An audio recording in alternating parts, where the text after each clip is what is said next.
Going on? This is your man John Fortune, your host of the Frustrated Fan Sports Show. And today, man, in a game that I knew the Commanders were going to lose to the Kansas City Chiefs, 28-7 was not the score I was anticipating. I thought the score and the game would be a lot closer. But there's a few things that I think needs to be talked about. One being is that the offense actually does change between the difference between Jaden Daniels and Marcus Mariota. They had Marcus Mariota running a whole lot. And to me, that even though I understand the reasoning for it, it almost came off as counterproductive as Patrick Mahomes started to surgically destroy, surgically annihilate, surgically dismantle the Commanders' defense and just basically just do whatever he wanted to do, because I mean this was a game where I could not understand for the life of me what was going on, because at the beginning of the game, defense was playing very well. They were playing strong. It seemed like they were on pace. Not only that, we actually saw the secondary play a lot better. It seemed like they did do like a quarters defense, and what happened was that they locked Marshawn Lattimore to one side, and you see that he seemed a little bit more comfortable locking to one side and playing off that and playing a little bit more man once he was locked to that side. So it didn't seem like he was out of place or trying to do too much. So the secondary didn't play awfully, but the middle of the field just, I mean, it was a lot. It was a whole lot. And Patrick Mahomes, I mean, my God, man, even when you think that he is cooked, done, or dead to rights, it doesn't even matter. He finds somebody, and I'm going to say this, I have to commend the receivers on the Kansas City Chiefs, because when Mahomes is out of the pocket and he's running around, they look for open spaces for Mahomes to get to and throw to, and there's always a window for him. Somehow, some way, there's always a window for him. And I mean, for a guy who scans the field with ease and manipulation, I mean, man, it's just, man. Too bad Jaden wasn't able to play in this game. But again, like I said, it was a game that I knew Washington wasn't going to win, but I just thought the game was going to be a lot closer. And what we saw a defense seem like it was changing its habits, but somehow got exposed in the middle of the field a lot. You know, and it could just be that it's the Kansas City Chiefs. I mean, like I said, Kansas City finds a way to do it to everybody. And, I mean, that Xavier Worthy run, I mean, for y'all who don't remember this, Marcus Allen almost did it to Washington twice. He did it when he was with the Raiders. And I think that, and if I can remember, I think it was one time where, in fact, he's not the only one. It was Marcus Allen did it, and Eddie George almost did it. I mean, man, it's like these amazing guys who start from one side and then just go to the other side and almost get touchdowns, man. It is like super crazy at how this game goes. But like I said, give it up to the Kansas City Chiefs. I mean, my God, man. I mean, and we were actually moving the ball offensively. The captain just does it. And clearly he's on a pitch count.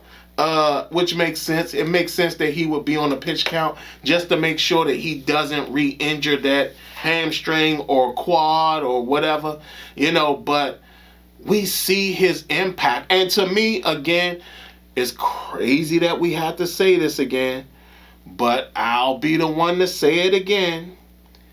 Give the captain the ball early and often. This is the time where I wish Joe Flacco was on our team, because Joe Flacco has no problem throwing the ball to Jamar Chase 50 billion times in a game. Zero.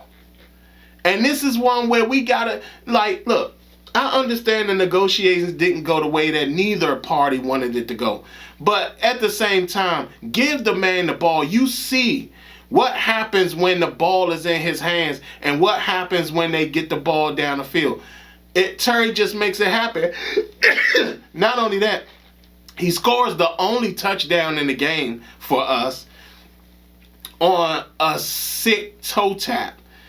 And again, you saw the catch on the sideline. I mean, Terry just does it for us. He gets the ball rolling. And to me, I think that the way, it was no different last year. You get Terry activated. Again, remember, Terry got activated in that Cincinnati game, and then Washington was on a run. They were off and started to go. And this is what's going on with this. You got to get Terry the ball. You got to get him the ball often. I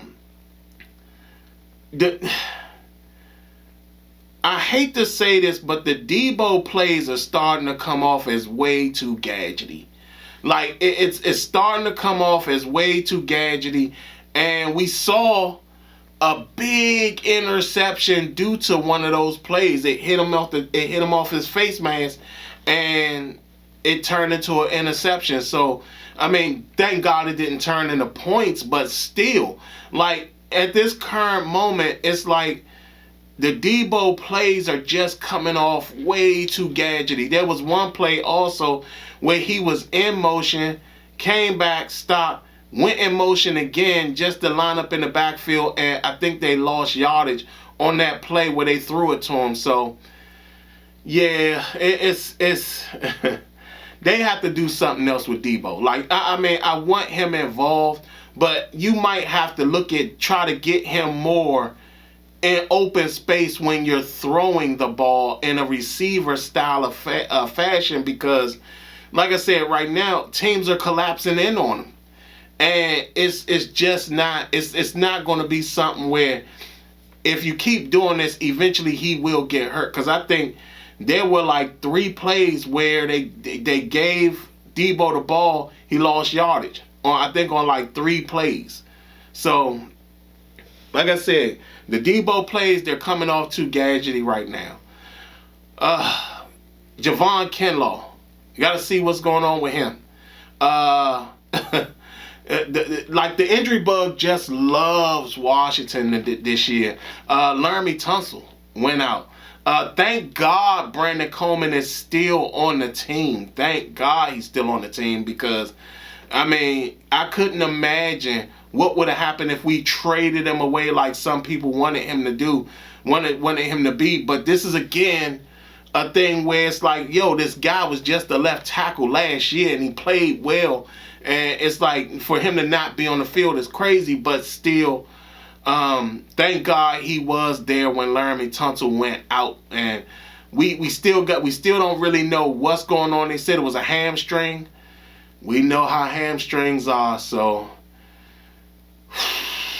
And then Javon Kinlaw had some type of weird thing that happened to him. He wanted to go back in the game. I don't think he went back in the game because the game was practically over at that point. And then Johnny Newton and the stupid play in the end zone. I mean, there's no way he didn't hear the whistle once he threw Patrick Mahomes into the end zone. So, yeah, like I said, I mean,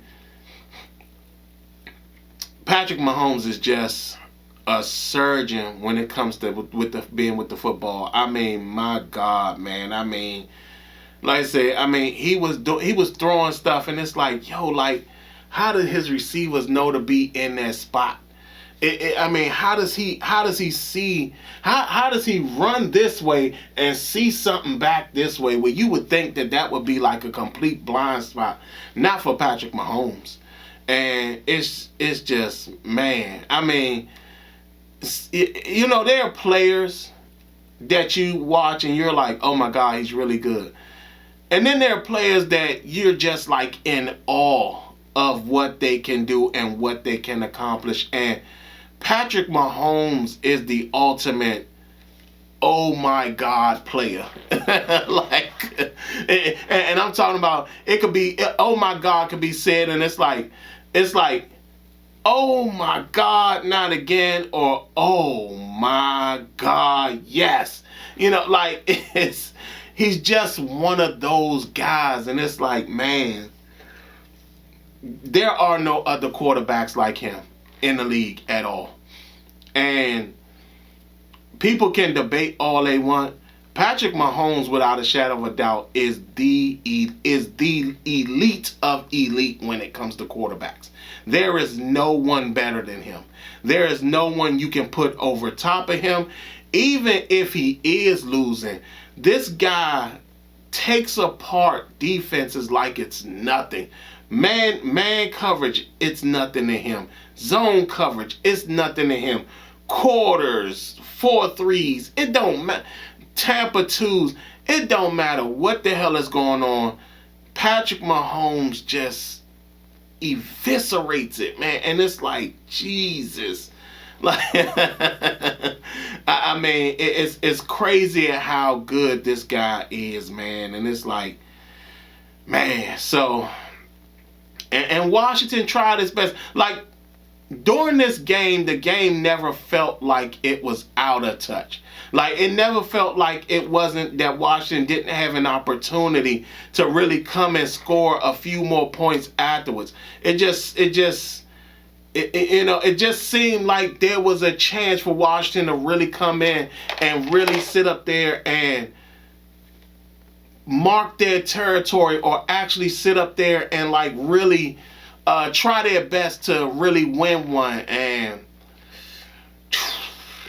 it didn't happen. It just didn't happen. It did not happen.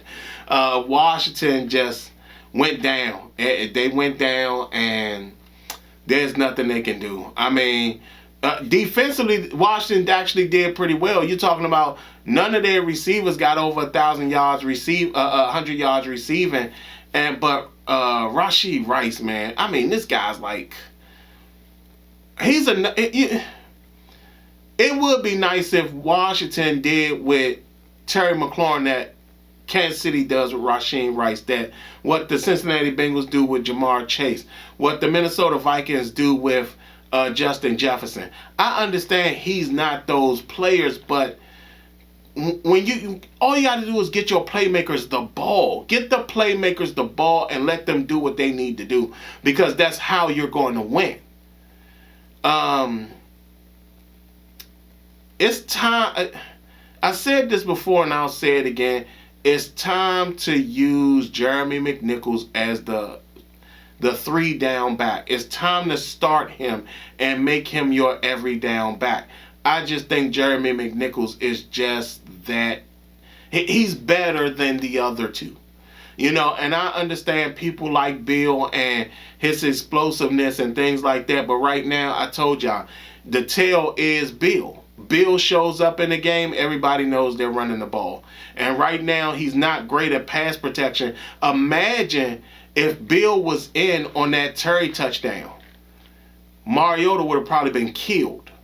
So, yeah, but like I said, also, again, that the offense does change with Mariota in the game, because that was a lot of running for Mariota, and it was a lot of running and not enough passing. And to me, that's one of those things where, again, we think that there's no difference in the offense when between him and Jaden, but you clearly saw tonight that was a big difference.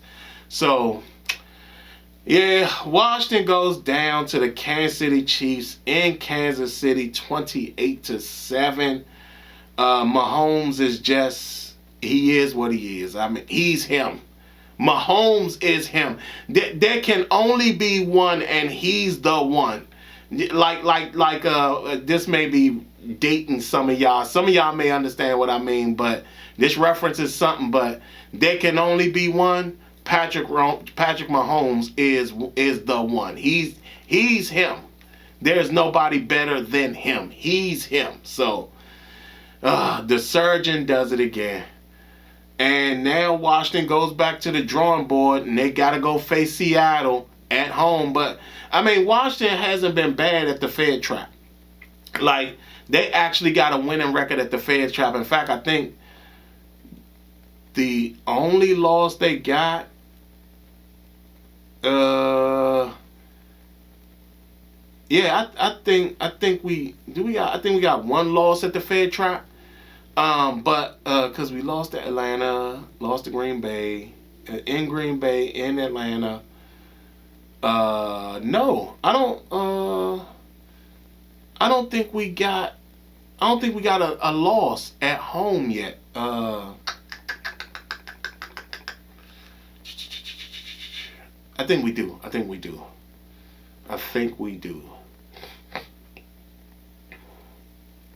Yeah, the Bears. The Bears. We lost to the Bears at home.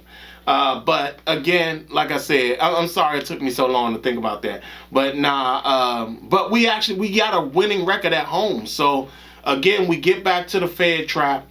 Back at the Fed trap, we got the next 2 games at the Fed trap with the Seattle Seahawks, who will be coming off of a bye and who's playing kind of pretty well right now.